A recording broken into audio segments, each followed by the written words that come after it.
Hey friends, le sujet de vidéo aujourd'hui n'est pas très fun, mais c'est un sujet qui m'a été beaucoup demandé parce que j'en ai parlé tout petit peu, très brièvement dans d'anciennes vidéos. Mais si vous ne connaissez pas encore, si vous ne me suivez pas depuis tout début, avant d'avoir mes deux enfants que j'adore à la folie, j'ai eu 3 fausses couches. Je me suis dit que ça pourrait être utile de vous faire une petite vidéo que j'aurais aimé que mes proches avaient vu avant mes fausses couches.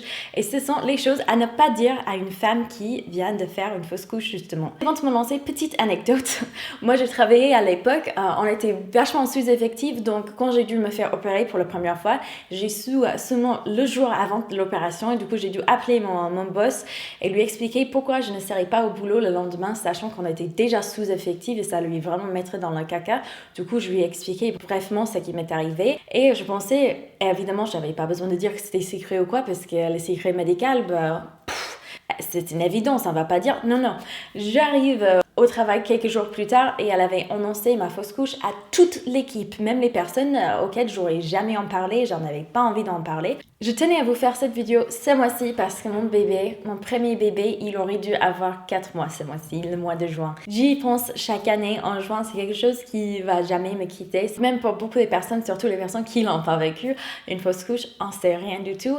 Si ça peut rester quand même quelque chose qui vous marque à vie. La première chose à garder en tête, c'est que c'est son corps, c'est son fausse couche et ce n'est pas à vous de décider à quel point sa grossesse était valide ou pas, c'est pas à vous de décider à quel point elle devait être triste ou ne pas être triste justement. Pour chaque femme, c'est vraiment différent. Il y a des personnes qui essaient depuis des années, qui veulent un enfant avec tout leur cœur. S'ils le perdent très rapidement, même si c'est tout au début, pour eux, c'était leur bébé qu'ils ont perdu et c'est une grosse perte. Il y a des femmes qui vont même à l'extrême d'avoir des pensées suicidaires après. Mais sur l'autre côté, vous avez aussi des femmes qui sont parfois violées, qui sont tombées enceintes sans faire exprès, mais qui n'ont pas envie de faire l'avortement et du coup, une fausse couche, ça peut être un gros soulagement. Elles se sont soulagées. Quoi qu'il arrive, c'est très douloureux. Physiquement, ça je savais pas du tout avant d'en avoir. Normalement les femmes elles vont pas aller dans les détails, mais si vous avez une femme à côté de vous qui a eu une fausse couche, sachez qu'émotionnellement ça peut être n'importe où, mais c'est à elle de décider comment elle se sent, c'est pas à vous de lui mettre une étiquette, de lui dire comment elle devrait sentir ou comment elle ne devrait pas sentir. Je pense que la majorité de ces commentaires, ce sont les personnes qui ont vraiment le cœur pour cette personne et veulent t'aider, et veulent aider la personne qui a fait la fausse couche à surmonter et veut donner un petit coup d'espoir, etc. Mais ça fait l'effet complètement l'envers. C'est vraiment des choses à ne absolument pas dire. Dites-vous qu'une fausse couche, c'est une perte. Et du coup, vous devrez en parler comme si c'était n'importe quelle d'autre perte. Si par exemple, votre copine, elle avait perdu son mari, vous n'allez pas aller lui dire, bah c'est bon, tu as pu déjà trouver un mari, ça veut dire que tu veux trouver un deuxième. Pourquoi tu pleures là? Mais pourtant, les gens, ils n'hésitent pas à le dire pour la fausse couche. Non, mais c'est bon, t'as tombé enceinte, ça veut dire que tu peux retomber enceinte, quoi. Tu devrais être reconnaissante. Ça qui m'amène à la première catégorie de choses à ne pas dire, c'est tout ce qui a à voir avec comment elle devrait être reconnaissante. Mais what the fudge? Oh my gosh, je sais pas, chaque fois qu'une personne me disait un truc comme ça, j'étais horrifiée. Ben moi, tu sais que tu es fertile, tu devrais être reconnaissante. Tu devrais être reconnaissante de savoir déjà à quoi ressemblent les vraies contractions de travail. Oh, j'ai jamais eu de fausse couche et du coup, avec mon premier, je savais pas du tout à quoi m'attendre. En vrai, avoir une fausse couche, c'est une chance. Ton bébé aurait certainement été handicapé sinon. Tu devais être reconnaissant.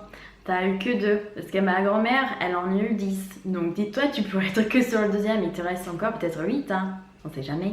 Bref, il faut être reconnaissant que ça s'est passé maintenant dans le premier trimestre plutôt que plus tard, quoi. Ça aurait été encore pire. Juste pour référence, la femme, elle sait toujours que les choses auraient pu être pires. Mais vous savez, même quand vous êtes en train de dire le truc, la femme, elle va jamais se dire « Ah oui, mais t'as raison, je devrais être reconnaissante, c'est génial que j'ai saigné pendant 4 mois, que j'ai dû avoir 2 opérations et que j'ai perdu la chose que je voulais le plus au monde. T'as bien raison, ça aurait pu être pire. » Non, elle va pas dire ça, elle va pas dire « Ouais, c'est bien. » Non, juste laisse-la être triste. Ce n'est pas le moment de pousser une agenda religieux, mais pas du tout.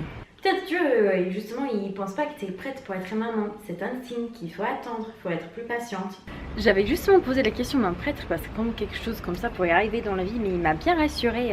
Mon bébé, de toute manière, avant 3 mois, il doit pas vraiment encore avoir une âme. Donc c'est pas comme si vous avez perdu une petite personne, vous voyez, c'est juste une fêteuse. Il faut aussi éviter à dire tout ce qui met le blâme sur la femme. Elle est en train de vivre un truc qui pourrait éventuellement être traumatique, dépressant. C'est pas la peine de lui en ajouter une couche de culpabilité, ça ne sert strictement à rien. Mais en plus, je t'avais dit pour le documentaire sur les vernis à ongles, pourquoi t'en mets encore?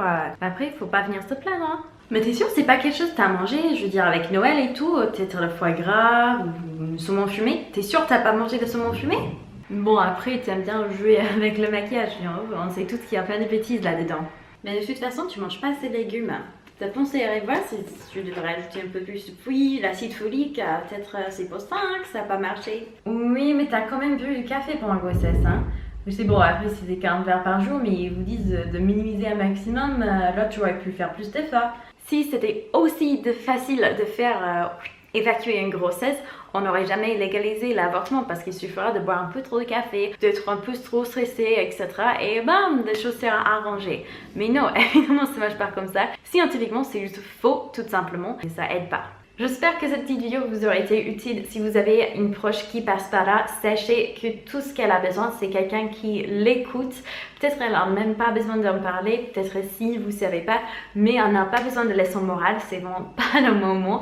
Elle n'a pas besoin que vous essayez de trouver une solution pourquoi elle a eu la fausse couche. Elle n'a pas besoin de ça, elle a son docteur qui va déjà faire des recherches si nécessaire. N'oubliez surtout pas que c'est une personne proche de vous qui a fait une perte. Moi, ça fait des années, mais ça m'a fait toujours quelque chose. J'y pense souvent, je me demande comment il sera maintenant cet enfant que j'aurais dû avoir, etc.